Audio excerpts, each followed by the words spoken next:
And we're back with another episode of the Lakers Fast Break podcast. It's Gerald Glassford coming right back at you here from Lakers Fast Break, Pop Culture Cosmos, Inside Sports Fantasy Football, and Game Source. We truly appreciate everyone out there listening to all of our great shows. And if you can, give us that 5-star review on Apple Podcasts. Plus, if you can like, share, subscribe, follow, or do whatever you can to support us here at the Lakers Fast Break and Lakerholics.com, it is truly appreciated. Well, there has been a ton of trades yesterday. That was Monday. Was expecting more today. Haven't gotten any as of yet, but I will during the course of our program. We'll go ahead and keep my eye on Woj and Sham's Twitter just to make sure that nothing goes ahead and creeps on out there. But we're going to be talking about yesterday's flurry of action because the trade winds are blowing. And here today to talk about that with me is a good man indeed. It's our normal sparring partner that we have here at Lakers Fast Break. But today I think we're just going to be going ahead and just chewing the fat on all the great trades and providing insight on that. He is the mastermind behind Lakerholics.com. You got to go ahead and check out everything that they do at Lakerholics.com. It is LakerTom. And LakerTom, good to have you aboard, my friend, talking NBA trades. It's good to be here, Gerald. Yesterday was an exciting day. I kept waiting for the second shoe to fall on the Lakers, but it hasn't fallen yet. But I think there are dominoes to come, so it'll be interesting. You have to give a lot of credit to the Bucks for realizing where they were and going all in on making sure that hopefully that Giannis stays in Milwaukee. I haven't heard anything about whether or not Giannis has really guaranteed that he would sign the Supermax deal if they went out there and made these trades that they've made. But I think whether he signs it or not, they had no choice. They really needed to make that moves. And the move for Drew Holiday is an interesting move. It's kind of funny because the Lakers tried for Drew Holiday and couldn't land him. Milwaukee tried for Dennis Schroeder and couldn't land him. And then both teams ended up with the guys that the other team couldn't land. And then the Bucks obviously finishing off the day with trading for another player that the Lakers have coveted and tried several times to get from the Sacramento Kings in Bogdan Bogdanovic. And so now they've got a starting lineup that a lot of people are sort of accepting as the best in the NBA. I might contest that because for a couple of reasons. One, the Lakers aren't done with what they're doing. They still have dominoes to topple and I think moves to make. And I think the Bucks have basically, and the Lakers too, have taken what everybody sort of expected to be a quiet off-season, maybe that lull between last year's fantastic off-season where players were flying left and right and big names were moving around, and what everybody expects to be the mega off-season of next year when everybody has cap space. And instead, what we found is an explosion that the Bucks have now turned into an arms race, as well as with the James Harden news that he wants out of Houston and turned down a contract that would have given him $50 million a year, an extension. So we've definitely got an arms race, a super team arms race in the NBA, and it'll be interesting to see the Bucks anteed up the stakes for the Lakers, and now it's the ball's in the Lakers' court, and it's their turn to respond. And let's see what's going to happen in the next few days to see what the Lakers can do to turn the tables on the Bucks and reclaim what is obviously the favorite position in the NBA championship stakes.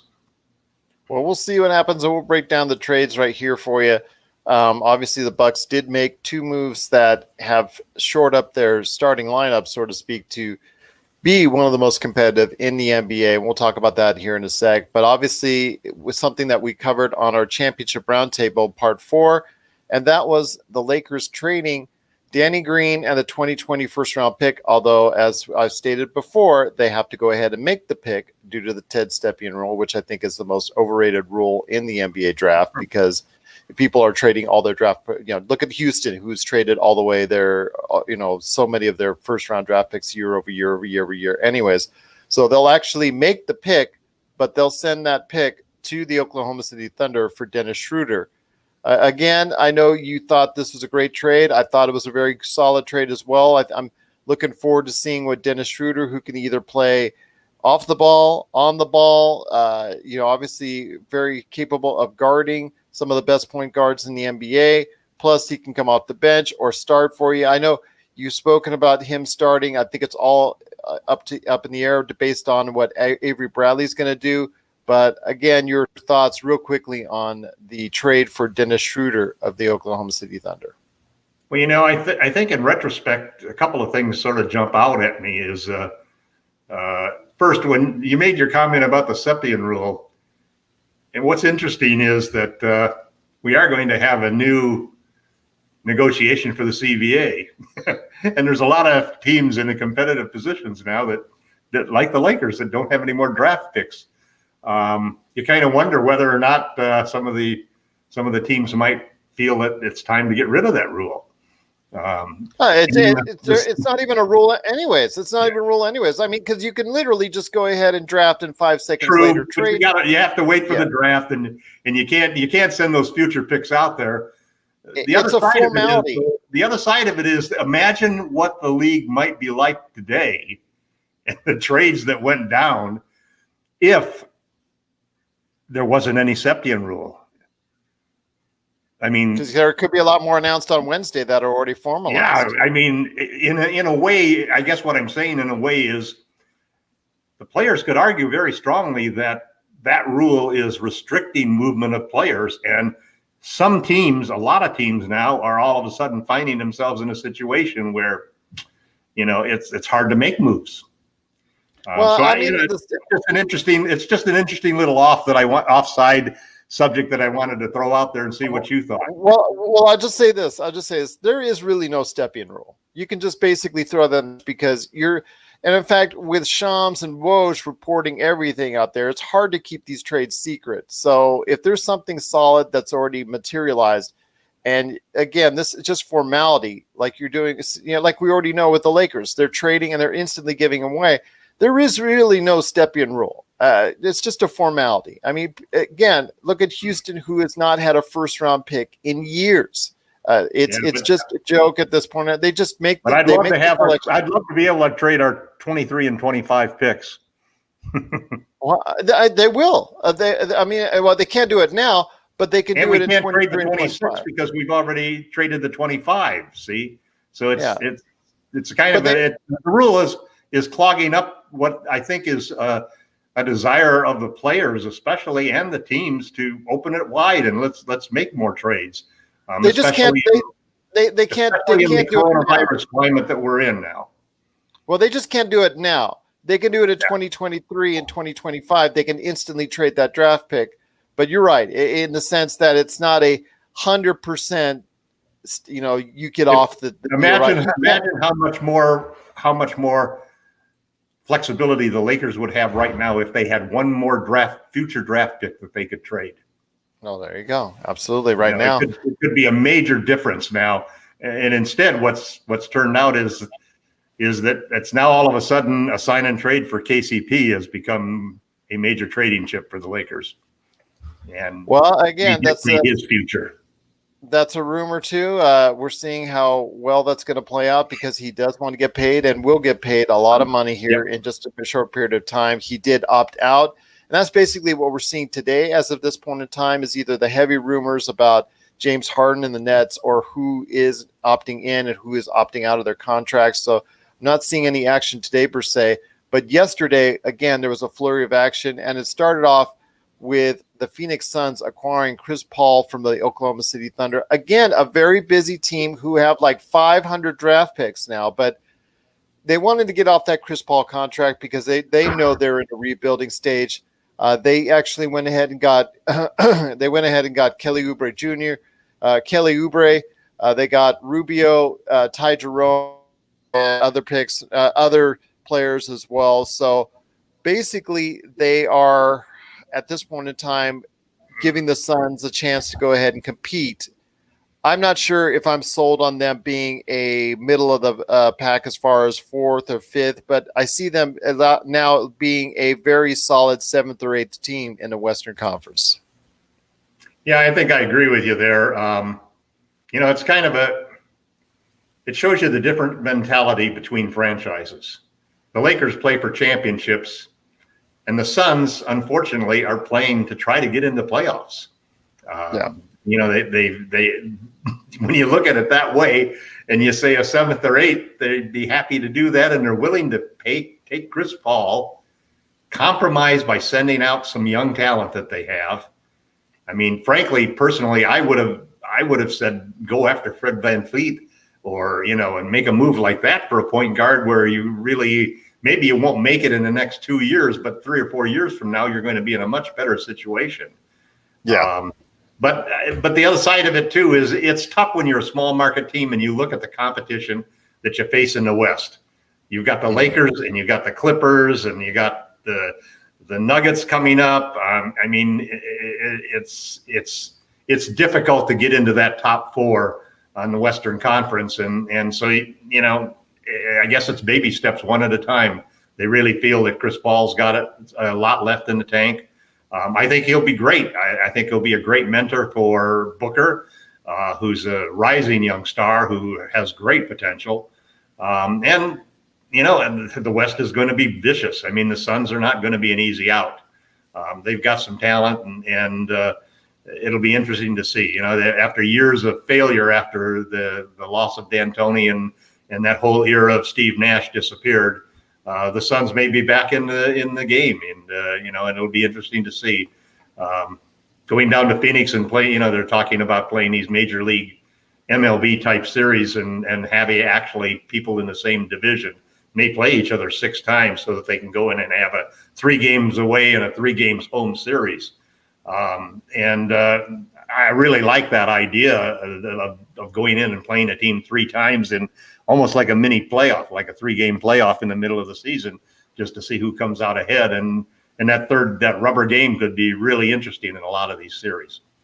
But I like the trade that Phoenix made. I think they could have made a better trade by going after Fred VanVleet, but at least they're out there to win. And considering how well they did in the bubble, although you have to discount that to a certain extent because it's not the same thing playing in a bubble versus playing with a whole bunch of fans, and a lot of players, won't do as well when they're taken out of the bubble. Well, it could be vice versa, though. Yep. We've seen that as well. So I'm not trying to discount anything that the Lakers did and accomplished in the bubble. So I'm not either. But by the same token, if you listen to all of the announcers, all of the analysts and pundits talking about the Eastern Conference, it's amazing how nobody has even got the Miami Heat in the top 4 in that conference at this point in time. So it just depends on the team and what the circumstances are.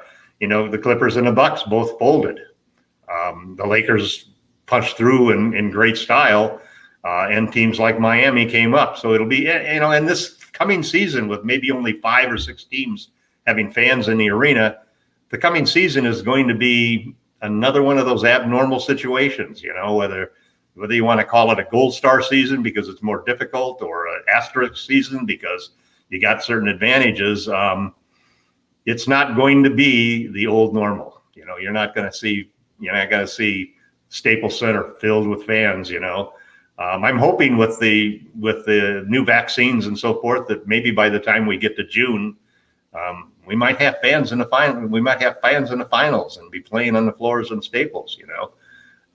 That would be something wonderful to see. It would be a sign that we've turned the corner on this virus and are starting to get back to seeing what the new normal is really going to look like.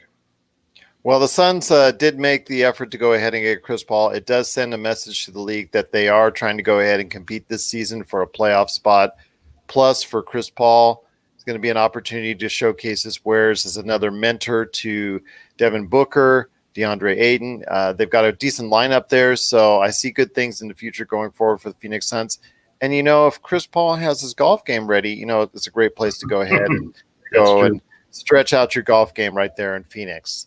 Coming up next is the Trailblazers, which acquired Robert Covington. That, to me, was a kind of surprise. Of all these trades that we saw yesterday, I think this was the most surprising, and also a message again to the NBA that the ship in Houston is starting to sink and go into rebuilding land. Basically, they traded Robert Covington from the Rockets to the Portland Trailblazers for Trevor Ariza, and not one but 2 first-round picks. I think they... One unprotected, too, isn't it? Yeah, one unprotected, and Portland, I think, overpaid on this. Robert Covington's a nice player, but he's not the game changer that 2 first-round picks and a nice expiring contract in Trevor Ariza, which I believe he is going to make up. But you know what? That's what they wanted to do, and it looks like that they're going to go ahead and have a nice little piece there. They've had issues with the front court for some time now due to either injury or just not having the right spots in place. I know they were happy with Carmelo, but not extremely happy with Carmelo. They've got Gary Trent Jr., who has been, to me, a great developing young talent there, but I don't know what his status will be as far as him staying in the starting lineup or anything of that nature going forward. It's kind of weird how they also have Collins there. It's going to be kind of an interesting mix there. I don't know if it really changes the needle from what they were going to be. I think they're going to be in the mix for a playoff spot, but it's going to be very difficult to determine how Covington fits in defensively. I think he's going to be a pretty good fit for them, but that's a lot to give up for basically a complimentary player. And we'll actually touch on this subject again in our next trade as well. You know, it almost seems to me like what they're trying to do is just to make sure that Dame sees that they're trying. Because all of a sudden now it's almost become, I know he's got this old school mentality that, you know, I was drafted by Portland. I love Portland. I'm going to stick with the team. We're going to find a way to win it. And they're resistant on even talking about moving CJ, you know. And the reality is that they've got a limit. You know, they aren't as good a team as they were a couple of years ago when they had a couple of good wing defenders whom they let go because it lost in free agency and so forth. So now to turn around and have to spend that money on Covington in order to get somebody who can guard those big wings, which is what every team is looking for, including the Lakers, you know. Covington would have been a great find for the Lakers, but obviously when you look at what they paid for him, you know, it's easy to see why all of the musing of Laker fans of how easily they could land Covington were obviously pipe dreams. And you mentioned something here earlier before we went on the air in regards to this trade, and I know we talked about it as far as the 2 first-round picks helping fill up the cupboards that were really bare after Daryl Morey left as far as first-round picks are concerned. Those 2 first-round picks are very important for Houston, as it could be some type of, let's say, icing on the cake for anyone who wants to take the very nasty contract for either, well, at this point in time, James Harden, but we'll talk about his rumors with the Nets here coming up. But that's not as nasty because he did turn down the $50 million a year's extension. But the real nasty one is obviously Russell Westbrook's contract and taking on his contract. So as a sweetener, Houston now has those 2 first-round picks to go ahead and dangle out there for anyone interested in taking on Russell Westbrook's massive contract. Well, you know, as we discussed before we went on the air, it's almost like sweeteners have disappeared from the face of the earth because, you know, I know you had mused that Chris Paul would probably need to have some sweeteners in order to get somebody to take that contract. And Phoenix, a small market team here, pops up. Not only do they not need a sweetener, they'll give you a first-round pick in order to get him. Yeah. So, you know, Westbrook,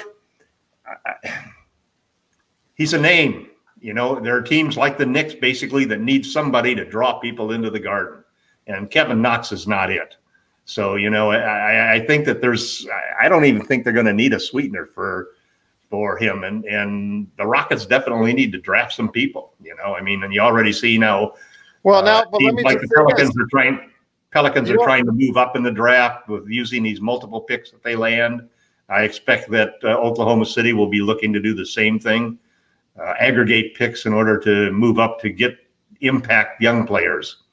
Well, you don't need to fill up the garden right now because the garden ain't filling up because of coronavirus. So the first year, the first season, you don't really need to go ahead and bank on that. If you're going to trade for somebody and that you might think might be a good ticket seller, do what you can to trade up for LaMelo Ball, because that's a name that would excite New York right now. That's a young talent that could prove out to be someone that is going to be either very, very good or maybe not. At this point in time, people just aren't sure with anyone in this upcoming draft. But I would go ahead and go. Melo's got that Ball name though, and he's got his same dad as Lonzo. That's the problem that everybody sees.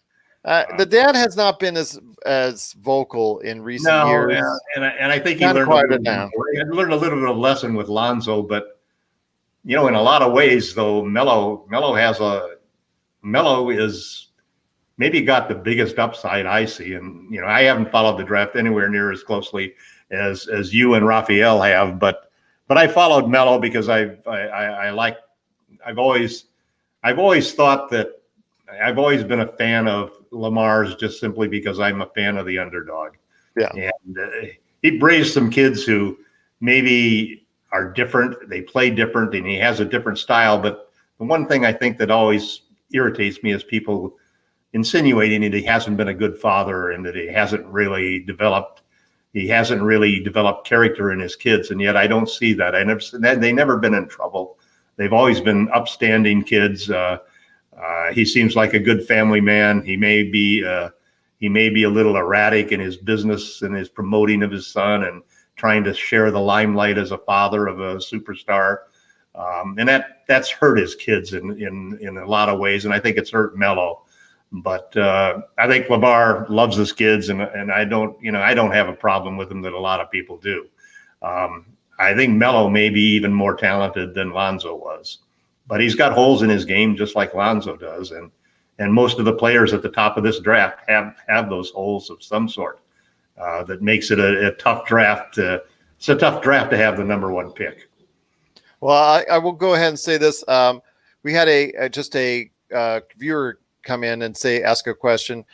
Marinovich Dehan actually dropped a comment here. He was thinking Zach Levine to the Lakers or DeMar DeRozan. I know you had touched on articles with DeMar DeRozan, and for me, it's something where not the contract aside, because he's probably going to opt into his final year of his Yeah, he did already. He did already. High 20s. Oh, that's right, because he tweeted he's back, San Antonio. He's back. That's right. In the high 20s. But it's not the contract that's the issue for me. It's the fact that he's just not a very efficient player as far as from the outside, as far as the three-pointer. He's not a three-point threat, which is going to be an issue. He shoots a lot of mid-range numbers, high usage, high volume. He's going to have to be someone that's going to come off the bench for you.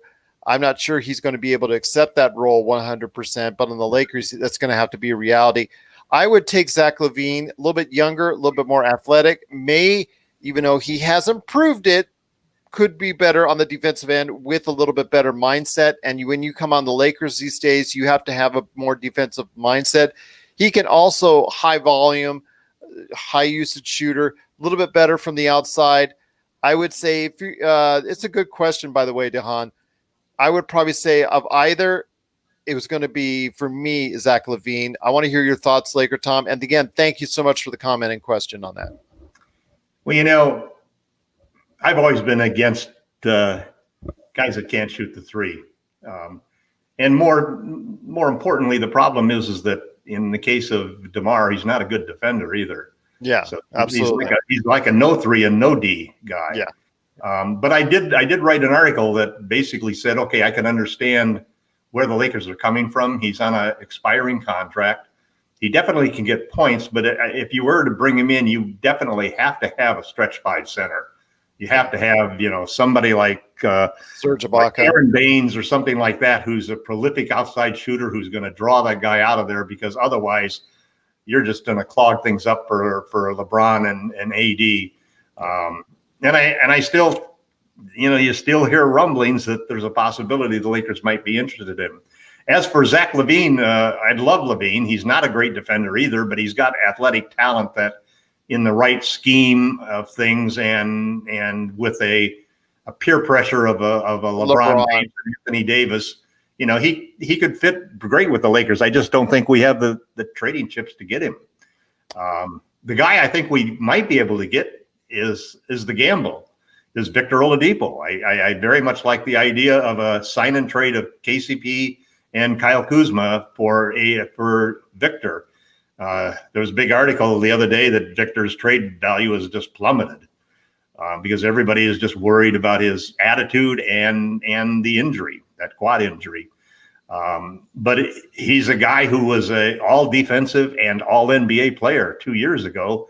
And if he can come back from the injury, he's the perfect fit for the Lakers because he's a guy who's an excellent 3-point shooter, a good distributor, and an offensive talent that is exactly what you need to go with LeBron and AD, and also is the right age to become that superstar that continues along when LeBron retires. I think he's at the top of my list of the moves that I would look to make and the gamble I'd look to make. Obviously, you want to have your medical staff talk to their doctors and make sure that there really is nothing long-term that should prevent Victor from returning to be the same player he used to be. But there are a lot of options. I mean, the Lakers basically are set at the 1, the 3, and the 4. They need a 2 and a 5. And that's something. Well, that's something I want to ask you. Well, that's another question. And thank you so much, CYM TV. Subscribe to the channel. Thank you so much for doing so. My Holy King has a question for you, or actually a comment per se. Lakers need to get Nerlens Noel. I would have thought if they were after him, they would have gotten him in that trade that we already see with Oklahoma City that's going to be involving Dennis Schroeder. I'm not sure they're going to deal with the same team twice within with a short period of time. Although they did try to, go ahead after the New Orleans Pelicans, for Drew Holiday. So that's something there. I'm not in love with him. It sounds like, as you are, my Holy King. He is the famous individual that turned down a massive extension contract, and also the man that also got caught eating hot dogs in the middle of a game. I'm not in love. I know he had a pretty decent year as a backup in Oklahoma City. I have a feeling that the Lakers might actually go towards Serge Ibaka, just because of the fact that he can fill it up from the outside and also provide some shot blocking. Although, again, when it comes to Serge Ibaka, he is getting up there in years himself, so he's lost some athleticism, but he did have he had actually, for him, one of his best years in Toronto. And also DeMarcus Cousins. Cousins, I think they have that under the radar signing. Okay, we had to let you go because of your injury, but we're going to bring you back on for next season. I have a feeling there might be something there to it. There's a little bit of smoke there. I wouldn't be against it, my Holy King, Nerlens Noel, because he can block shots and rim run, and I think that's something that we obviously during the course of the regular season had in Javale Mcgee. Javale Mcgee most likely will opt in. Whether or not the Lakers can go ahead and trade JaVale McGee is another situation, because if you have JaVale McGee, you don't need a Nerlens Noel per se. But if you do trade JaVale McGee after he opts into his contract, which he most likely will, then maybe a Nerlens Noel, as far as a shot blocker is concerned, wouldn't be such a bad idea. I don't think it would be. He fits a nice need. I think that would be actually pretty good. I just don't see them dealing with Oklahoma City so quickly in such a short span of time. I think there's a good opportunity to expand that trade because it, first off, won't get finalized until the draft. Yeah. And secondly, the money right now is equal, so that we could add $3 or $4 million of incoming salary, or we could dump $3 or $4 million. Speaking of JaVale McGee, we could dump $3 or $4 million. Here's the center situation is interesting because I think one of the big challenges.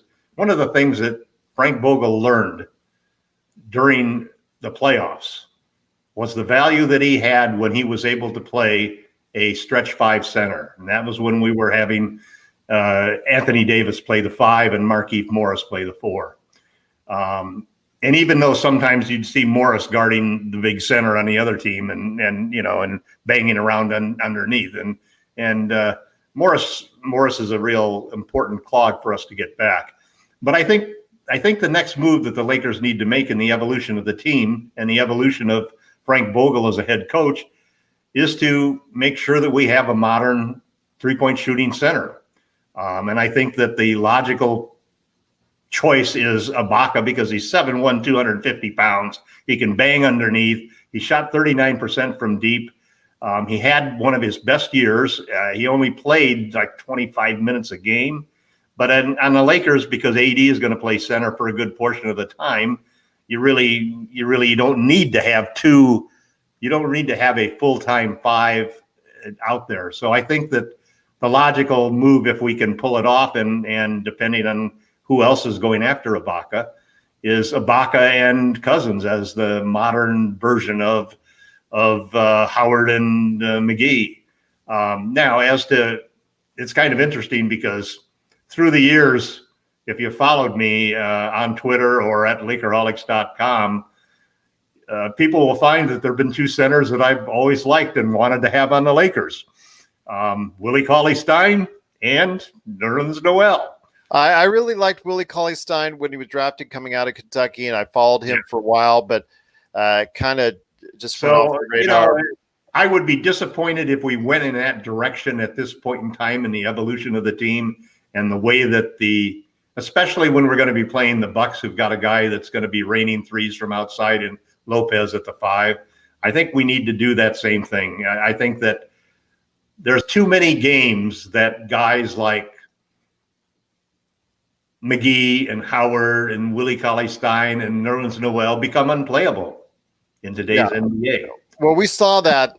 We saw it in the finals, and we saw it all through the playoffs. And Noel fits right in there as far as with the same thing that JaVale would be. Let's say, and like I said, my Holy King, that's actually a pretty good suggestion for the regular season. It's during the playoffs when you see either he gets played off the floor because he would get too small, or you have the fact that, let's say you have like Jokic.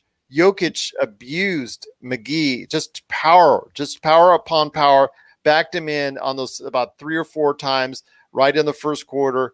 I see Noel having that same type of lack of success because they just don't have the strength to go ahead. That's when you had to bring Dwight Howard in there. That's where Dwight Howard really found his niche and found his importance in the playoffs, was against Jokic and to really frustrate him on those occasions. Plus, Dwight Howard played same type of physicality in the Houston series in bits. Yep. But I'm saying right now that it's going to be tough to get the Noel. I just think that unless they expand the deal that they currently have, I just don't see them going after Noel. But I won't say he's a bad player for it, because especially during the regular season, he would fit like that JaVale McGee fit last year did. But I just say in the playoffs, that would be a hard thing to do. There's one thing though that I think that's an important part, and why I don't think it's such a crazy idea to think about Noel or Willie Cauley-Stein being a center on the Lakers. And that is, there's another aspect of the modern center that's getting ignored in a lot of areas. And that's the ability not only to shoot from distance, but to defend on the perimeter. And the two things and that's one of the things that both Noel and Willie Cauley-Stein can do, is they have the quickness and the athleticism that they can play like Anthony Davis does. They can play defense on all 5 positions. And like we've said many times on this show, who you can defend is the position you can play. If you can defend the 5, you can play the 5. And Frank Vogel believes in rim protection. And if he has a center, and this is one thing that Dwight can do a little bit of, JaVale cannot do it all, which is defend on the perimeter if you've got a 3-point shooting center. So I think that if we can't get Baines and we can't get Ibaka, then the next best thing before we go to a guy like McGee or Howard again is to go to somebody like Cauley-Stein or like Nerlens Noel, because they can they may not be able to draw people out on the exterior with their 3-point gravity, but they can cover those stretch 5s that are going to be out there on the perimeter, and they can defend them all the way down to the rim. So we got another comment about they're more of a modern center than Howard and McGee are. Well, let me tell you this one, some Expectations Media Company. And first of all, thank you so much for everyone who is watching and listening right now. We truly appreciate it. PJ Tucker, that's on the other end of the spectrum. He wants a new contract. He's not exactly thrilled to be in Houston right now. Houston is starting what we could be seeing as a big-time fire sale because it's already started to come out with the trade of Covington. They could be selling off a lot of their assets and trading a lot off their assets. And PJ Tucker is extremely unhappy with his contract. The man is in his mid-30s. He's played a absolute ton of minutes, and he's got a lot of mileage within the past few years, but I think he can still contribute greatly to a team. What about PJ Tucker as your 5? I played around a little bit with that in my mind because obviously I thought the same thing, if they're corner three. Listen, what is Kuzma valuable as a trading chip? He's valuable as a trading chip to a rebuilding team that wants to get rid of a veteran on a big salary or who wants a bigger role. So I think there's something to that. I don't know whether or not the priority is the problem. The problem is that there still are teams where he's not going to be. He's nothing more than a backup center for the Lakers in that situation. He's only got a salary of like $7-8 million, so he's somebody that could be available through the MLE and so forth. I just think the Lakers' bigger priorities are to solve the center position and solve the shooting guard position. Well, he would. You don't think he would be solving the 5 position? I mean, again, not as a starter, Gerald. That's my big problem. I'd love him. I think he'd be terrific as a second. For example, let's say that the Lakers. Here's a fallback position for the Lakers if they can't solve any of these other problems. If they can't find a better shooting guard, if they can't sign Ibaka or Baines, their fallback position is, and it's not a bad position. It's Kentavious Caldwell-Pope as a starting shooting guard, who's a damn good player. He's a guy who can defend and he can hit threes, and he's 27 years old, right in the heart of where you want him for AD. And he's deservedly gotten a lot of action. So if we end up having to stick with him, I think that's fine. I'm not going to be. I would still maybe argue that we have a much better starting lineup with KCP there than the Bucks do. When you count the fact that we've got the number 1 and 2 players in the league who are both better than their number 1 and 2 players. The other thing is Demarcus Cousins. How close is Cousins back to being ready to play, and how good could he be? If he can really, before he got injured, he was on pace to be the first center to shoot 500 threes in a season. I mean, 500 threes from this guy. And he was in the next year, Brook Lopez broke that record. So the fallback position for the Lakers to me is that if they really feel that Cousins can be the starter, then and the KCP is worth the money. He's a clutch client. He's a brother to AD and LeBron. And you don't want to give stuff away like that. He's an awfully good player. He's underrated still. May not be underpaid probably after this year, but he's definitely underrated as a player. He's the 3rd best player on the team. So the Lakers are in a good position there. But PJ, I love PJ. He's tough and he'll give a lot of people trouble. And the other thing is that there is something to him playing the 5 because he can take the banging. He's proven even though he's only 6'7", he's still 250 pounds.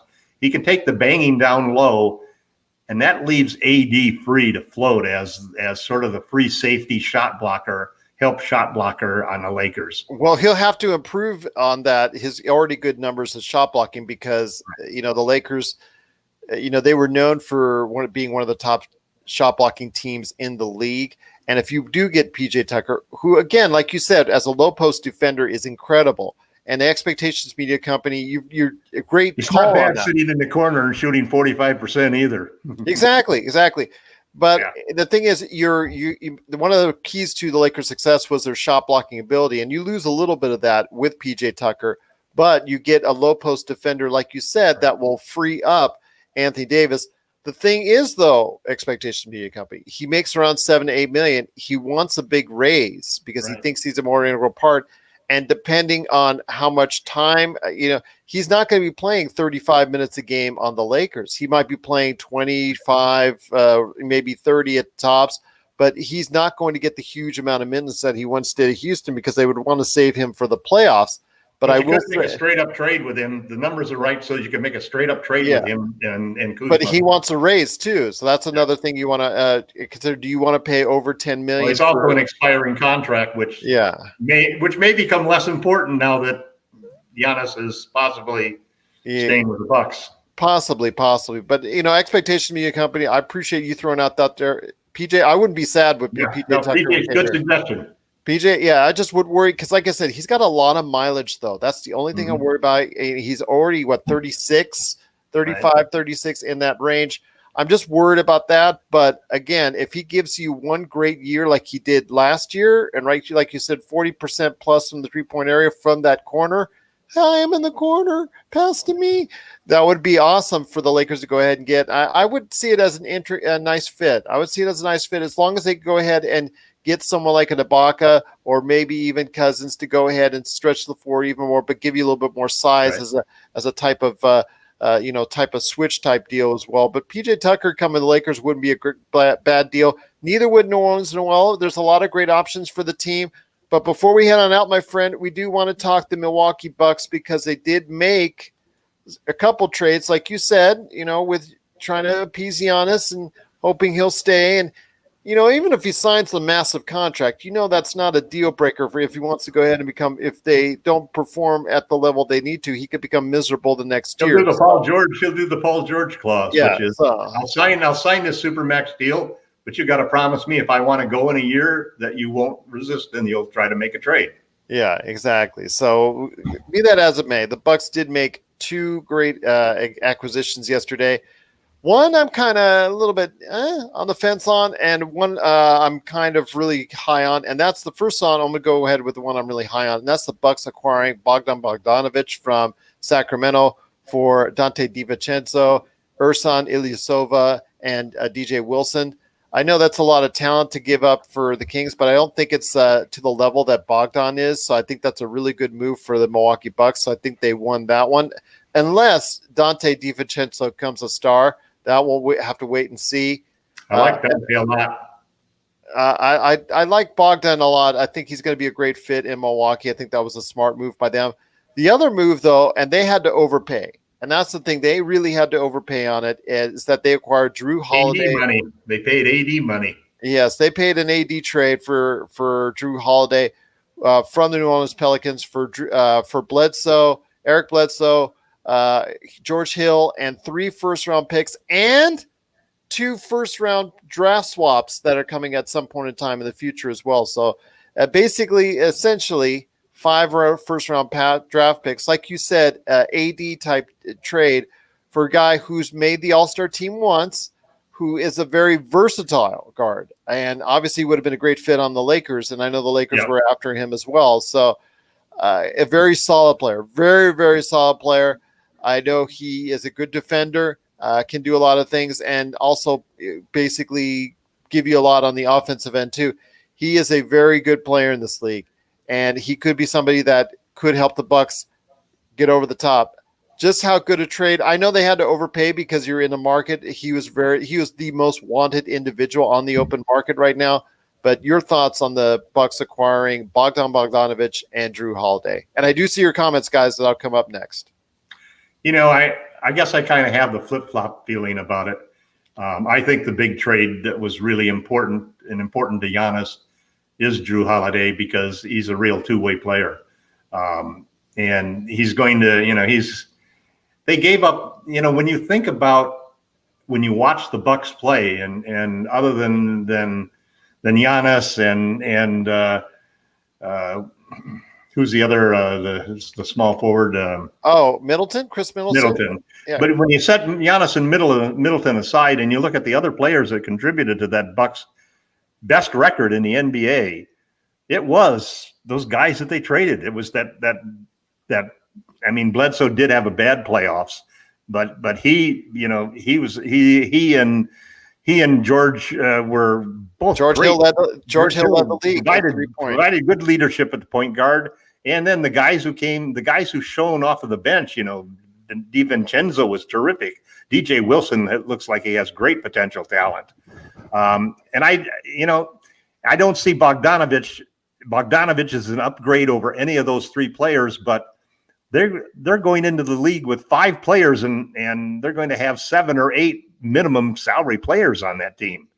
They are actually replicating the Lakers' whole game plan for next year to sign a third superstar, and they have 3 superstars and nobody else left over. And I happen to think that you're ignoring the value that a bench gives you.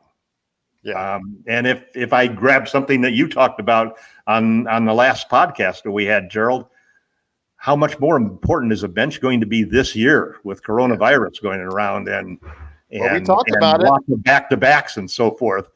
And it's why, for example, I think one of the things that came out of this first day of trades and everything that happened was what a great deal the Lakers got by just giving up one player for a point, for the third scorer the team needed, the second playmaker they needed, another young guy that's a perfect fit for playing along with Anthony Davis, and all they had to give up was a over the hill Danny Green, basically. And no the first round pick. Danny. We talked about how all of the little things he does show up in the net ratings and the deep and the plus minus rankings that he gets. He's always in the top 2 or 3 on the team. And it's not a coincidence that he's been the starting shooting guard on 3 championship teams, on 3 different championship teams. But the truth of the matter is the Lakers got the best deal of any of these trades that went on. They got the most for their money on it. And now it's just up to what they can do, what Rob Pelinka can do to follow up, because we do need to solve the shooting guard and center position challenges. And if we can do that successfully, then we'll be in just as strong a position as we were this year to win the championship again. I agree right now with a lot of pundits that the starting lineup for the Bucks is at the moment the best right now in the NBA. Whether that takes them far into the playoffs, we don't have a center, our starting center at this point in time. Yeah. So we're gonna talk about that here in a second, but I want to go ahead and hit a couple of comments for you because we've got a little bit of feedback on your end, LakerTom. Georgie Main. First off, and I will get to yours in a second, Dehan. He thought that, or he's hoping that it might turn into a 3-way trade for the Phoenix Oklahoma City deal with Chris Paul and somehow Kelly Oubre Jr. getting to the Los Angeles Lakers. Now, I would not be opposed to that. I've always liked and appreciated Kelly Oubre, especially as a defender and can hit the open 3 for you. I'm not sure if that's going to work out, if that's the case, because I think they're going to go ahead and keep him there in Oklahoma City. I just don't think that, or at least they're going to go ahead and wait until he probably about half seasons, maybe go ahead and right around the trade deadline and say, you know what, okay, Oubre is really prospering for us, but he is still a very good young talent, and it could be a cornerstone for them going forward. I like him, and I actually proposed a trade on Twitter that got quite a bit of good response because the existing trade is a $15 million against $15 million deal. Yeah, and you still get 125% of that in salary you can take back. You could take the 10.75 that is 10.75 million that's represented by Kyle Kuzma, Quinn Cook, and JaVale McGee. And you can add that to the deal and take I think it's 15 million or maybe it's 17 million that Oubre's making. You could take that back and it still works out in a trade. It's a legal trade. Yeah. But what you're really doing in that situation, which doesn't make sense. And I did hear one tweet from somebody, fairly reliable source that said basically that they don't like Oubre. But you're talking really about adding the trade of being an Oubre for Kuzma trade, and Oubre's got much better stats and productivity than Kuzma does. So I don't see that being a viable path. And then secondly, I think the Lakers, that 10.75 million that the Lakers have means that they can bring back a player making 13 million. That's the most they can bring back with Kuzma. Kuzma, Cook, and McGee. So there's a lot of players out there that could be good targets for that. One of them would be the Pelicans' JJ Redick, who makes $12 million. Yeah. That would be a sweet deal for the Lakers. And we know the Pelicans have always liked Kuzma. He could reunite him with all of the baby Lakers, and they could have a good time again. I would hold on.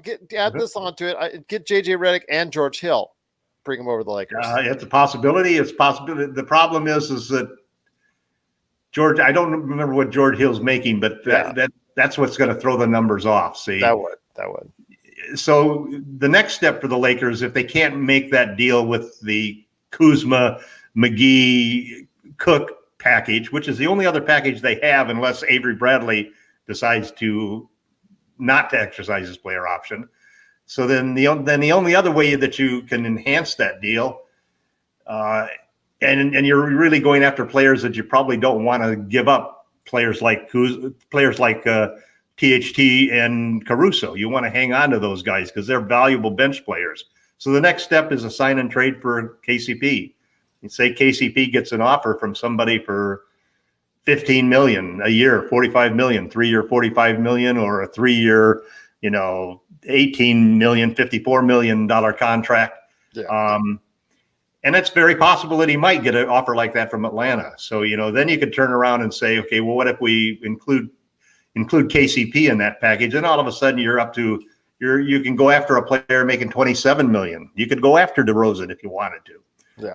And it may not be out of the question. Let's say if they got a deal where Baines was willing to accept the full $9.3 million MLE, and you got a 3-point shooting center, and then you make this deal and you bring in DeRozan, who could kill with a center like Baines out there and who shoots 8 or 9 threes a game. So they not only have to cover him, they have to help. They can't help off of him at all. So all of a sudden the lanes are opening up. So there's a lot of path. You can go after guys like, once you start talking about KCP, even at a $15 million a year sign and trade deal, you're all of a sudden in the range of talking about Miles Turner again, talking about Victor Oladipo, talking about it if you wanted to, even with Zach Levine, Yeah. There's your range of players that you can bring in as a whole new world. So there's a lot of opportunities, and even though the Lakers may seem on the surface to be scarce of trading chips, there's a lot of value to be had in KCP and a sign and trade and in Kuzma. And if you had to, for the right player, you still could talk about THT and Caruso being in there, because I think right now we're really in an arms race with Milwaukee and probably with Brooklyn, and maybe with the Golden State Warriors, because they've got that number 2 pick in the draft and a big $17 million trade exception. Yep. And a pretty good player that and they've been very quiet. They've been very quiet. You're right. And they're going to put fans in the stadium with their testing thing. So that new Chase Arena thing. Yeah. So yep, it's going to be. It's I think we've seen some fireworks, Gerald, but I think that there's a lot more fireworks to come in the next few days. I certainly hope so, my friend, because not only do you have the draft tomorrow, and I'm going to have on some great guests. I have on Mike Weisenberg scheduled to join me tomorrow. Plus, we're going to do a draft recap show. I'm going to do it on the Facebook channels for Lakers Fast Break, and I'm going to do it all over as far as Facebook Live. I think, and I'm told Rafael Barlow from NBA Draft Junkies that I think I'm going to go ahead for YouTube. He's got a lot more subscribers, so look for the NBA Draft Junkies. I'm going to go ahead and ask him to do on his. I'm sure he'll want to do it anyways. Yeah, because he's got a lot more subscribers for his. It's a shame that the Lakers don't have a pick, because I love to have Raphael's input on that. But I'm going to be going ahead and doing a split screen for Facebook Live viewers out there on the Lakers Fast Break channels on Facebook. So look out for that. But before we head on out, my friend Marinovic, gosh, one of my favorite players in the league, and I can't even say his last name for a second. Marinovic Dejan, went ahead and just offered these two. One is very realistic and is probably going to happen, I think, in my estimation. One I would love to happen, but I don't think his will, because he's going to price himself out because he's had a really great playoffs. First of all, let's do this real quick. Wesley Matthews. I think that's a pretty good deal that you had talked about on the Lakers Championship Roundtable Part 4 as being quite the possibility and quite the probability that it will end up happening. Yeah, I think I'm hoping that we've had talks with him. I think everybody's been tampering. So I'm hoping we've had talks with him and he's eager to join. But tampering? the expectation has always been that he's going to be affordable. Yeah. So if he could, I could see an ideal situation, and it's one of the things. I'm working on an article right now for Lakerholics.com that basically is talking about the shooting guard and center duos that we could add to solve our current situation and fill out our 5 starting lineup. One of those duos would be splitting the MLE between Aaron Baines and Wesley Matthews. I think that they would be the perfect combination to come in there. And if we did that, we wouldn't have to move Caldwell Pope. We'd be able to keep him. And so I think that there's some, that's one of the backup moves that I think is a good thing. So Wesley Matthews, I heard one rumor that he wanted the full $9.3 million MLE. And that seems a lot, jumping from a 2.7 minimum contract coming off of the Achilles. But he was coming off the Achilles. That's why he signed that contract. Yeah. But I definitely think Wes would. The thing that he can do is he can guard the guys that Green guarded. Yes. He could do a better job, frankly, guarding the bigger wings that Danny Green couldn't stay in front of. Wes can stay in front of them, and he's good at getting his body into them when they shoot and contesting the shot. So he's definitely about Kawhi and George. He's probably our most realistic addition to fill the shooting guard spot. Yeah, you talked about Kawhi and Paul George as being the ones that he would be most effective against. Yep. I agree with you. And he does have a little bit more consistent shot at this point in time than Danny Green does. Unless Danny Green finds it again wherever else he's going to be playing, whether it's OKC or whether Danny was probably hurt. Danny was hurt during the playoffs, I think. Yeah, he was, but but I'm sure he'll land on a contender. Most likely, his contract will be bought out at some point in time. Is what I think is going to happen. Probably, and then maybe Rondo too on top of that. But I want to get to Marinovic Dehan's last individual. Jeremy Grant. I would love to see him on the Lakers, but I think he's really going to price himself off the market for. If we only knew what LeBron whispered into his ear after the celebration for the Western Conference Finals. Yeah, I mean, I would love to have Jeremy Grant because you can see the versatility and all the things he brings. That playoff series against Denver was not a fluke. It's not a fluke. He has been this solid a player, developing a player at OKC and now Denver. I really think that Denver, it's in their best interest to re-sign him and overpay to re-sign him because there's going to be a lot of teams out there wanting his services. Yeah. If he were a shooting guard, I would say go after him. But the problem, he's not a shooting guard or a center. And that really reduces the, you don't want to use the few assets that we have left. The KCP. I disagree with you just because he matches up well against Kawhi. And now I see Kawhi stopper. There is no Kawhi stopper. Can he slow? But you're right. He can do.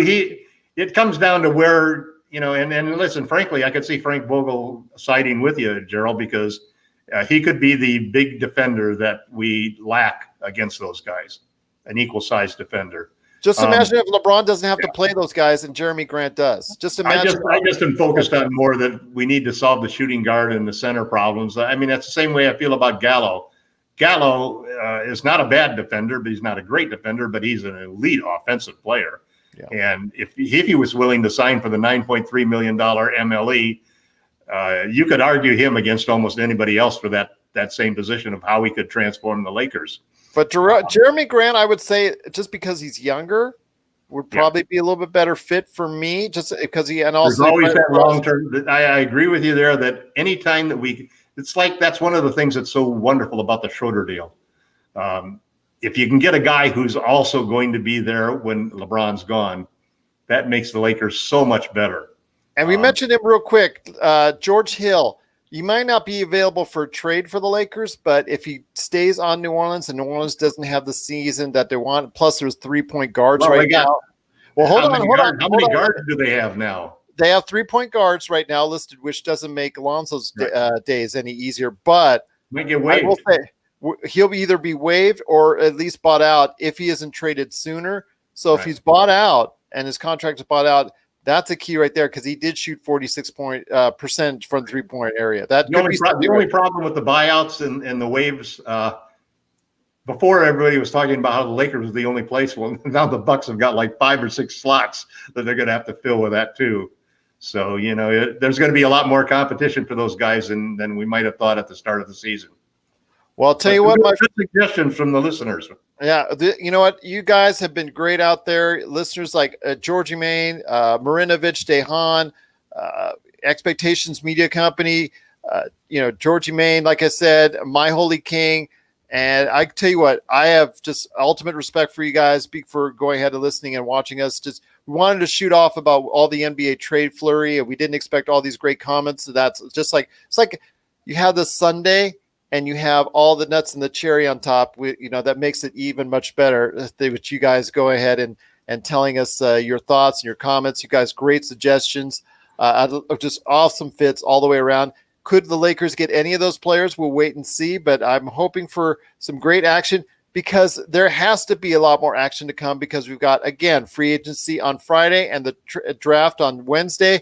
I'm going to have a lot more interviews to come here in the next few days. I'm going to be overloading everyone on our podcast channel. So reach out to us, Lakers Fast Break, wherever you get your podcasts, or you can go ahead and keep on checking us out right here on YouTube, also Facebook and Facebook Live. Want to go ahead and check us out there, Lakers Fast Break. I'm at Lakers Fast Break on Twitter.